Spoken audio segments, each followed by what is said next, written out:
Breaking news आ रही है। Ukraine के बखमूत शहर में बहुत बड़ा उलटफेर होता दिख रहा है। खबर है कि यूक्रेन ने बखमूत में रूस के एक अहम ठिकाने पर ताबड़तोड़ हमले कर दिए हैं। ये इतने बड़े हमले हैं कि माना जा रहा है कि ये यूक्रेन का बखमूत में रूस पर फाइनल अटैक भी हो सकता है। इन हमलों का बताया जा रहा है कि एक वीडियो भी सोशल मीडिया पर काफी शेयर हो रहा है, जिसमें रूस की सेना के एक अड्डे पर बम फटते नजर आ रहे हैं। ये बहुत बड़ी खबर है क्योंकि 4 दिन पहले ही रूस ने बखमूत में बढ़त मिलने का दावा किया था।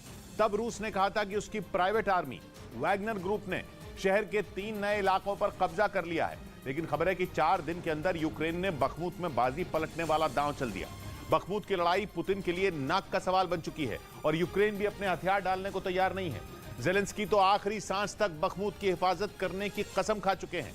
इसलिए यूक्रेन ने बखमूत में रूस पर जोरदार वार कर दिया। जिसके सामने आए वीडियो में इमारतों पर एक के बाद एक ऐसे जबरदस्त ब्लास्ट होते नजर आए जो एक्शन फिल्मों में ही देखने को मिलते हैं। ऐसा लगा जैसे वीडियो में स्पेशल इफेक्ट्स का इस्तेमाल किया गया हो। लेकिन सोशल मीडिया पर बखमूत के बताए जा रहे इस वीडियो के बारे में दावा है कि ये कोई फिल्मी सीन नहीं बल्कि बखमूत में लड़ी जा रही भयानक लड़ाई की असली तस्वीर है।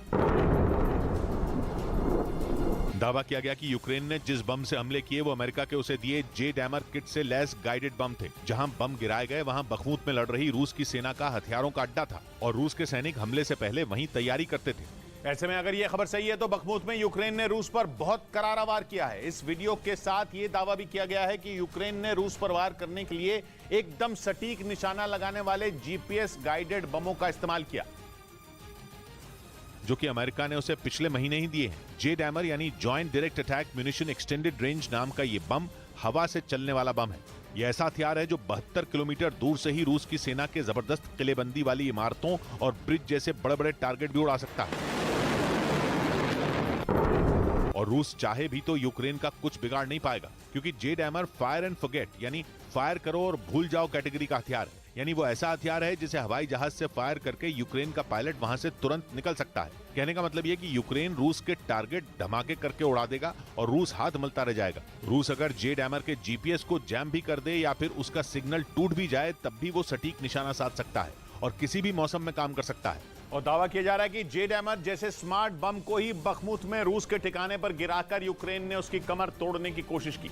यूक्रेन के पूर्व में डोनेस्क प्रांत का बखमूत छोटा सा शहर है, जिसके लिए रूस और यूक्रेन कम से कम 8 महीनों से बहुत बड़ी जंग लड़ रहे हैं। रूस के लिए पूर्वी यूक्रेन पर कब्जे के ऑपरेशन में बखमूत बेहद अहम पड़ाव है। अगर पुतिन को डोनेस्क और लुहांस्क से यूक्रेन को पूरी तरह भगाना है तो पहले यूक्रेन से बखमूत को हथियाना होगा, क्योंकि फिर रूस बखमूत से आगे डोनेस्क के क्रमातोर्स्क और स्लोवियंस्क की तरफ बढ़ सकता है। क्रमातोर्स्क और स्लोवियंस्क डोनेस्क के बड़े शहर हैं जो अब भी पुतिन की पहुंच से बाहर हैं, जबकि पुतिन पिछले साल ही डोनेस्क को रूस का हिस्सा घोषित कर चुके हैं।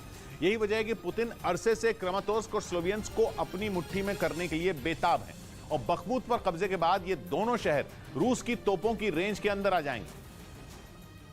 यही वजह है कि बखमूत में रूस की सेना तो लड़ ही रही है, पुतिन ने उनकी प्राइवेट आर्मी कहे जाने वाले वैगनर ग्रुप को भी मैदान में उतारा हुआ है। दावे किए जा रहे हैं कि वैगनर ग्रुप के लड़ाके बखमूत में पागलपन की हद तक जाकर इस तरह लड़ रहे हैं कि उन्हें पुतिन के लिए न तो जान लेने का डर है और न ही पुतिन के लिए जान देने का डर है।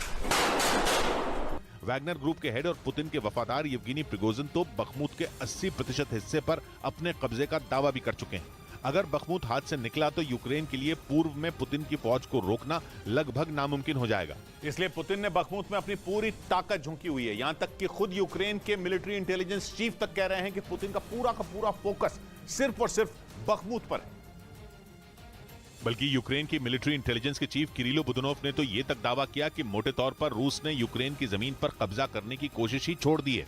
उसकी कोशिश बस एक जगह जारी है और वो है बखमूत। यूक्रेन के मिलिट्री इंटेलिजेंस चीफ ने एक इंटरव्यू में कहा कि रूस को भी इल्म है कि यूक्रेन बहुत बड़े हमले की तैयारी कर रहा है।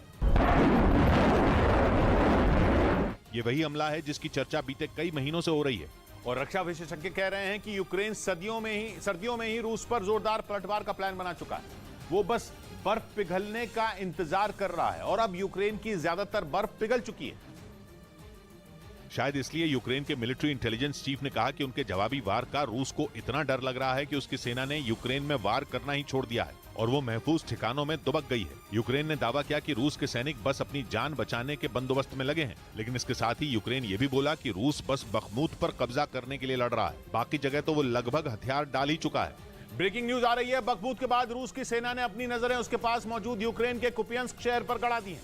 खबर है कि वहां के एक म्यूजियम पर रूस ने मिसाइल गिरा दी है, जिसमें एक शख्स की मौत हो गई है। 10 लोग अस्पताल में भर्ती हैं।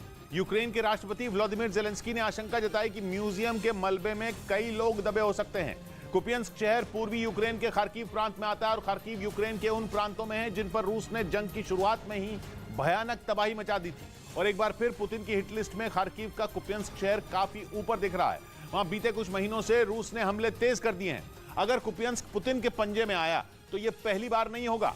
कुपियंस्क पर रूस ने पिछले साल भी कब्जा कर लिया था, लेकिन फिर यूक्रेन ने उसे रूस से छुड़ा लिया था। मगर पुतिन की फौज दोबारा कुपियंस्क शहर को रूस का बनाने के लिए हाथ पैर मारने लगी है। उसी कोशिश में उसने वहां के एक म्यूजियम पर मिसाइल चला दी। मिसाइल हमले में म्यूजियम ऐसा तबाह हुआ कि तस्वीरें देखकर कोई कह ही न सके कि वो म्यूजियम था। म्यूजियम की दूसरी मंजिल तो बिल्कुल गायब हो गई और वीडियो में राहत कर्मी एक शख्स को मलबे से निकालते नजर आए। यूक्रेन के खार्किव प्रांत का कुपियंस्क शहर एक रेल हब है और रूस उससे ज्यादा दूर नहीं है। वहां से गुजरने वाली ट्रेनें रूस तक भी जाती हैं। अगर रूस कुपियंस्क पर कब्जा जमा लेता है तो वो एकदम आराम से ट्रेनों के जरिए यूक्रेन तक अपनी सेना को सामान और हथियार पहुंचा सकेगा और फिर पुतिन के लिए यूक्रेन के बाकी हिस्से पर राज करना मुश्किल नहीं होगा। इधर दिल्ली के पूर्व डिप्टी सीएम मनीष सिसोदिया की जमानत याचिका पर फैसला टल गया, यानी मनीष सिसोदिया को अभी जेल में ही रहना होगा, क्योंकि दिल्ली की राउज एवेन्यू कोर्ट ने उनकी जमानत पर फैसला टाल दिया। अब सिसोदिया की जमानत पर कोर्ट 28 अप्रैल को फैसला सुना सकती है। सीबीआई ने आबकारी नीति में भ्रष्टाचार के आरोपों पर उनको 26 फरवरी को गिरफ्तार किया था। इसी मामले से जुड़ी मनी लॉन्ड्रिंग की जांच में ईडी ने भी सिसोदिया को साजिश का आरोपी माना है। उधर यूक्रेन की सेना ने मान लिया कि उसके एयर डिफेंस सिस्टम रूस से लड़ने के काबिल नहीं रहे और मौजूदा हालात में यूक्रेन की रक्षा करना नामुमकिन लग रहा है। हालांकि यूक्रेन की सेना ने यह भी साफ कर दिया कि वो मोबाइल एयर डिफेंस यूनिट बढ़ाने वाला है और अपनी सेना में ज्यादा से ज्यादा मैन पैड यानी man portable air defence system शामिल करने वाला है, जो सतह से हवा में मार करने वाली मिसाइलें हैं और कम ऊंचाई पर उड़ने वाले विमानों और ड्रोन का कुछ पलों में खेल खत्म कर सकती हैं। छोटी होने की वजह से इन्हें एक जगह से दूसरी जगह ले जाने में दिक्कत भी नहीं होती और इसीलिए यूक्रेन इनकी संख्या बढ़ाना चाहता है, क्योंकि यूक्रेन की सेना ने खुलकर कहा कि उसके एयर डिफेंस सिस्टम रूस का सामना करने के काबिल नहीं रहे और धीरे धीरे उसके लिए यूक्रेन को बचाना नामुमकिन हो रहा है, क्योंकि उसके पास सोवियत संघ के जमाने के एयर डिफेंस सिस्टम हैं, जिनमें 89% 2 मई के बाद काम करने लायक नहीं रहेंगे, जिसके बाद यूक्रेन के लिए रूस के सामने खड़ा रहना मुश्किल हो जाएगा। इसलिए उसे जल्द से जल्द पूरे यूक्रेन में मोबाइल एयर डिफेंस यूनिट तैनात करनी होंगी। वैसे यूक्रेन को बहुत जल्द पेट्रियट एयर डिफेंस सिस्टम भी मिलने वाले हैं, जो यूक्रेन के लिए राहत की तो बात है, लेकिन यूक्रेन की सेना ने बयान दिया कि वो पेट्रियट एयर डिफेंस सिस्टम के भरोसे नहीं बैठ सकती और पेट्रियट मिसाइलों की यूक्रेन जंग में तैनाती के बाद ही पता चलेगा कि वो कितने काम की हैं। क्योंकि वही सही समय होगा जब पता चलेगा कि जिस मिसाइल को इतना ढोल पीटकर यूक्रेन लाया गया वो कितनी काम की है और तभी साबित होगा कि पेट्रियट मिसाइलें जंग में बेस्ट हैं या नहीं। यानी यूक्रेन भी जानता है कि patriot air defence system Ukraine के हर मर्ज की दवा नहीं है और इसीलिए वो दूसरे विकल्पों के बारे में भी सोच रहा है। यूक्रेन की सेना ने बयान दिया कि सोवियत संघ के जमाने के एयर डिफेंस सिस्टम से पूरे यूक्रेन को कवर करना मुश्किल है, क्योंकि रूस केवल मिसाइलें नहीं दागता बल्कि आत्मघाती ड्रोन भी भेजता है, जिनसे लड़ने के लिए पेट्रियट और मैनपैड दोनों की जरूरत पड़ेगी, क्योंकि मैनपैड रूस का बड़ा हथियार बन चुके शाहिद 136 को रोकेगा और पेट्रियट रूस की मिसाइलों को, क्योंकि पेट्रियट मिसाइलों का इस्तेमाल शहरों और खास जगहों को बचाने में होता है, क्योंकि 40 से 160 किलोमीटर की रेंज वाली ये मिसाइलें खतरे को डिटेक्ट करके उसे हवा में ही उड़ा देती हैं।